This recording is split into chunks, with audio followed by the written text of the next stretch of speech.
हर हर महादेव। हर हर महादेव। नमः पार्वती पते। माता अन्नपूर्णा की, गंगा मैया की।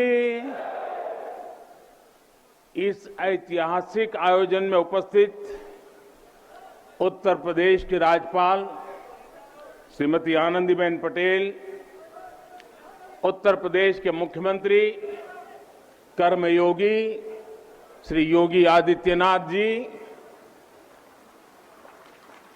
भारतीय जनता पार्टी के राष्ट्रीय अध्यक्ष, हम सबके मार्गदर्शक श्रीमान जेपी नड्डा जी, उप मुख्यमंत्री भाई केशव प्रसाद मौर्य जी, दिनेश शर्मा जी, केंद्र में मंत्रिपरिषद के मेरे साथी महेंद्र नाथ पांडे जी, उत्तर प्रदेश भारतीय जनता पार्टी के अध्यक्ष स्वतंत्र देव सिंह जी, यहां के मंत्री श्रीमान नीलकंठ तिवारी जी, देश के हर कोने से आए हुए पूज्य संतगण और मेरे प्यारे काशीवासी,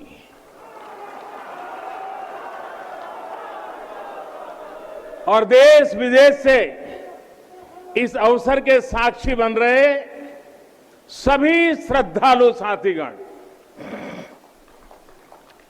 काशी के सभी बंधुओं के साथ बाबा विश्वनाथ के चरणों में हम शीश नवावत है। माता अन्नपूर्णा के चरणन का बार बार वंदन करत है। अभी मैं बाबा के साथ साथ नगर कोतवाल काल भैरव जी के दर्शन करके ही आ रहा हूं। देशवासियों के लिए उनका आशीर्वाद लेकर आ रहा हूं। काशी में कुछ भी खास हो, कुछ भी नया हो, तो सबसे पहले उनसे पूछना आवश्यक है। मैं काशी के कोतवाल के चरणों में भी प्रणाम करता हूं। गंगा तरंग रमणीय जटा कलापम, गौरी निरंतर विभूषित वाम भागम, नारायण प्रिय मनंग मदापहारम, वाराणसी पुरपतिम भज विश्वनाथम।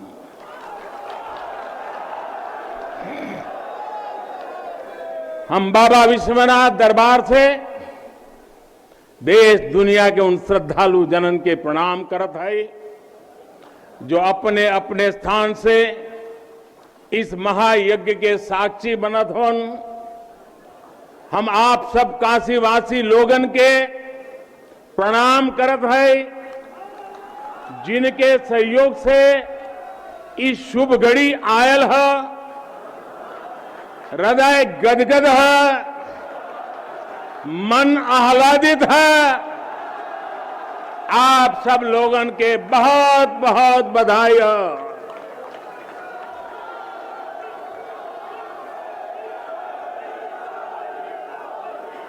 साथियों, हमारे पुराणों में कहा गया है कि जैसे ही कोई काशी में प्रवेश करता है, सारे बंधनों से मुक्त हो जाता है। भगवान विश्वेश्वर का आशीर्वाद, एक अलौकिक ऊर्जा यहां आते ही हमारे अंतर आत्मा को जागृत कर देती है। और आज तो इस चीर चैतन्य काशी की चेतना में एक अलग ही स्पंदन है। आज आदि काशी की अलौकिकता में एक अलग ही आभा है। आज शाश्वत बनारस के संकल्पों में एक अलग ही सामर्थ्य दिख रहा है। हमने शास्त्रों में सुना है, जब भी कोई पुण्य अवसर होता है तो सारे तीर्थ, सारी देवीय शक्तियां बनारस में बाबा के पास उपस्थित हो जाती है। कुछ वैसा ही अनुभव आज मुझे बाबा के दरबार में आकर हो रहा है। ऐसा लग रहा है कि हमारा पूरा चेतन ब्रह्मांड इससे जुड़ा हुआ है। वैसे तो अपनी माया का विस्तार बाबा ही जाने, लेकिन जहां तक हमारी मानवीय दृष्टि जाती है, विश्वनाथ धाम के इस पवित्र आयोजन के इसे समय पर इस समय पूरा विश्व जुड़ा हुआ है।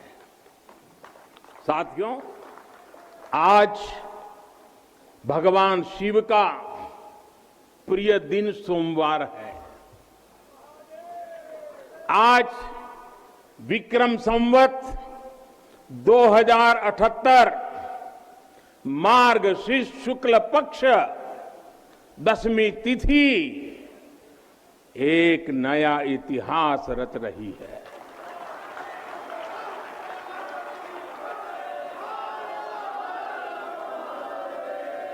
और हमारा सौभाग्य है कि हम इस तिथि के साक्षी बन रहे हैं।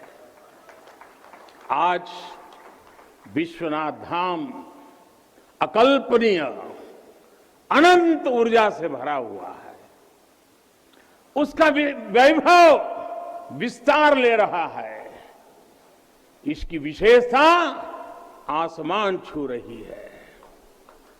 यहां आसपास जो अनेक प्राचीन मंदिर लुप्त हो गए थे, उन्हें भी पुनः स्थापित किया जा चुका है। बाबा अपने भक्तों की सदियों की सेवा से प्रसन्न हुए हैं, इसलिए उन्होंने आज के दिन का हमें आशीर्वाद दिया है। विश्वनाथ धाम का ये पूरा नया परिसर एक भव्य भवन भर नहीं है, ये प्रतीक है हमारे भारत की सनातन संस्कृति का। ये प्रतीक है हमारी आध्यात्मिक आत्मा का। ये प्रतीक है भारत की प्राचीनता का, परंपराओं का, भारत की ऊर्जा का, गतिशीलता का। आप यहां जब आएंगे तो केवल आस्था के ही दर्शन होंगे ऐसा नहीं है। आपको यहां अपने अतीत के गौरव का एहसास भी होगा।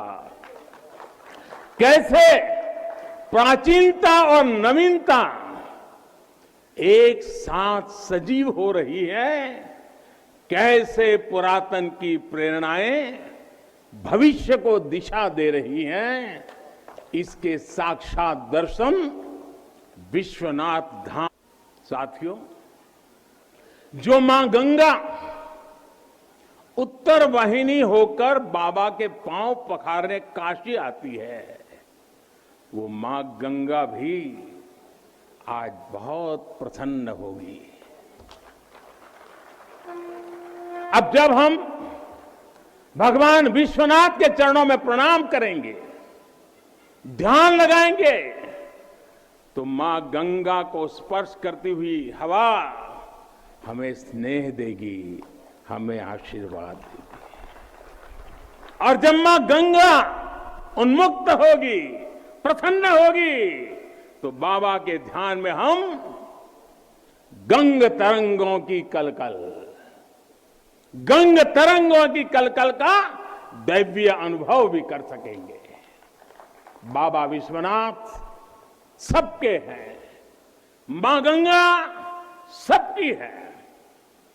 उनका आशीर्वाद सबके लिए है, लेकिन समय और परिस्थितियों के चलते बाबा और मां गंगा की सेवा की यह सुलभता मुश्किल हो चली थी।